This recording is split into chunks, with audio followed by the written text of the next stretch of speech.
shit. Okay, hi. So, oh, these got my kids are gonna start playing their songs.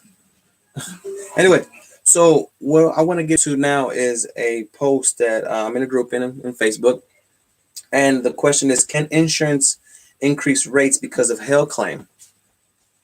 And insurance carrier, no, wait, I'm busy, puppy. Jules, let me see that. I'm sorry, it's my kids. Let me see that. Thank you. Wait.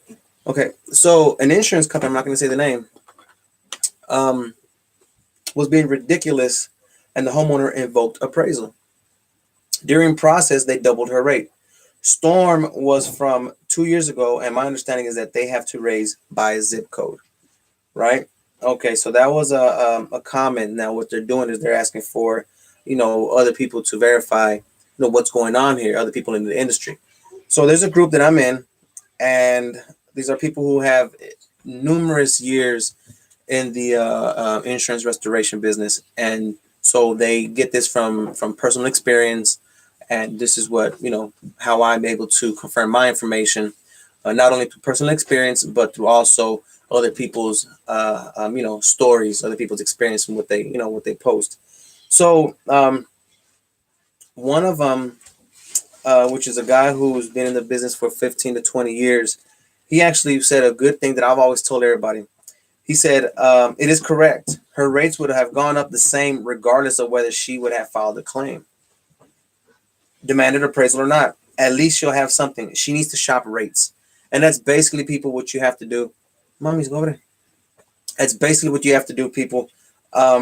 Anybody that has their rates going up, don't feel like you're getting picked on. Another one was said, each carrier has its own underwriting risk assessments division. Go over there, mama. Go over there. The closest information you could obtain will be the records from your own state's Department of Insurance. So that's where you'll be able to tell what's going on and who's doing the raising and whatnot. So that'll help you out. Let's see.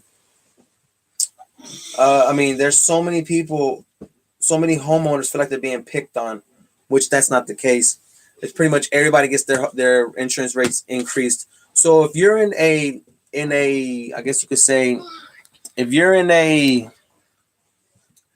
um if you're in a the area that got hit, let's just say right here, I live in Las Cruces, New Mexico.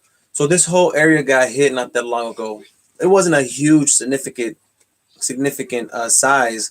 It was a half inch, and in some areas it held a couple of seconds. In some areas it rained 5, maybe 10 minutes.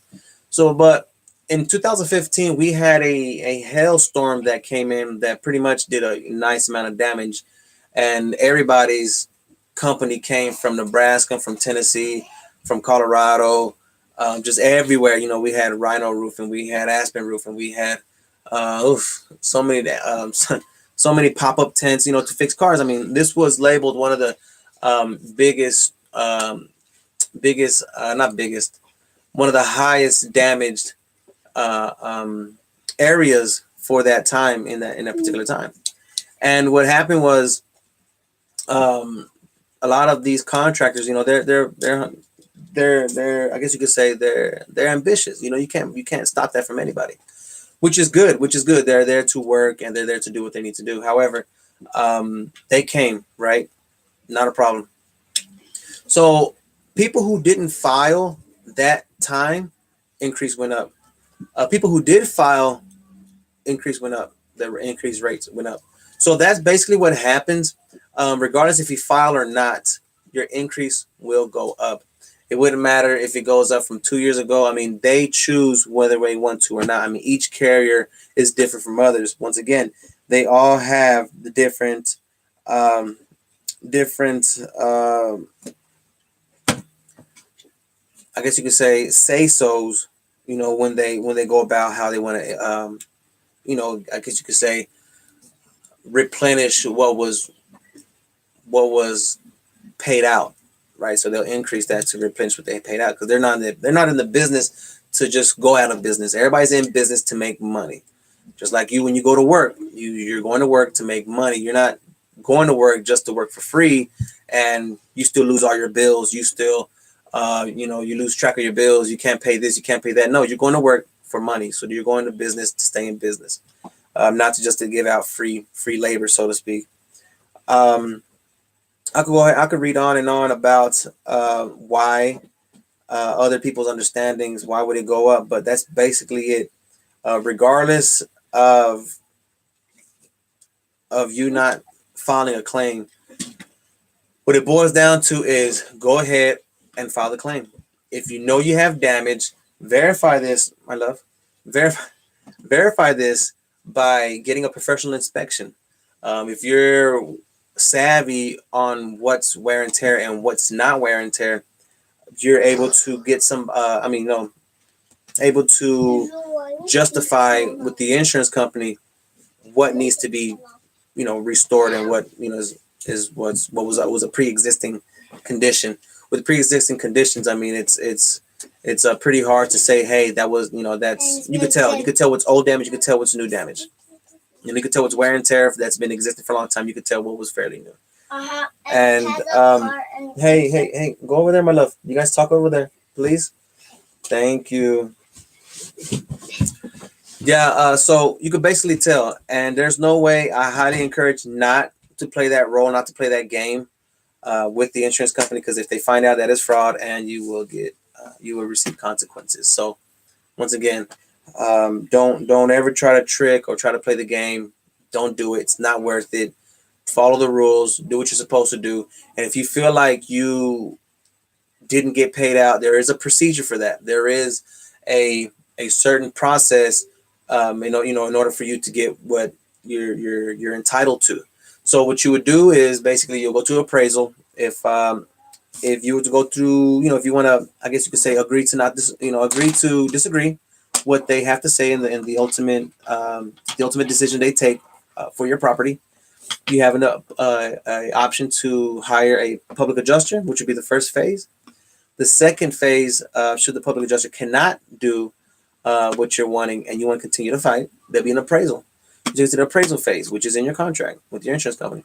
So from there, you take it to the appraisal phase, and then should you not get what you want out of that phase, you take it to, now you want to go take it to lawsuit.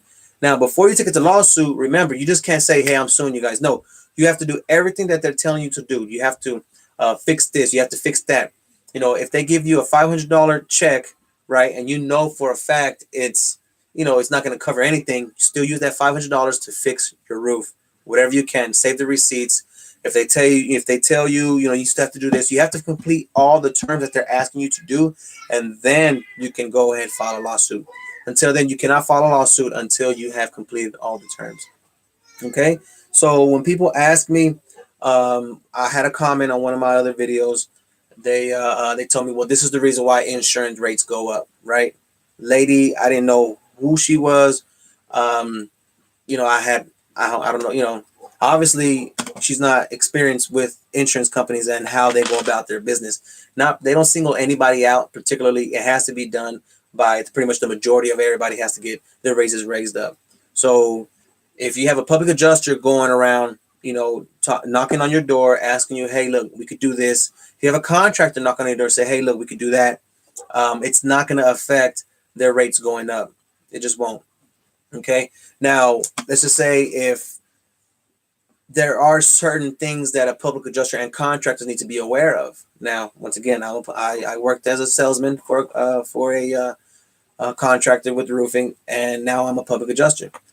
What all should look out for, and what I look out for, because this is what I do, I have to make sure that they don't have a lot of claims on their, I guess you could say, on their policy. If they've claimed like 5 times, I'll be real sketchy to touch that claim. Why?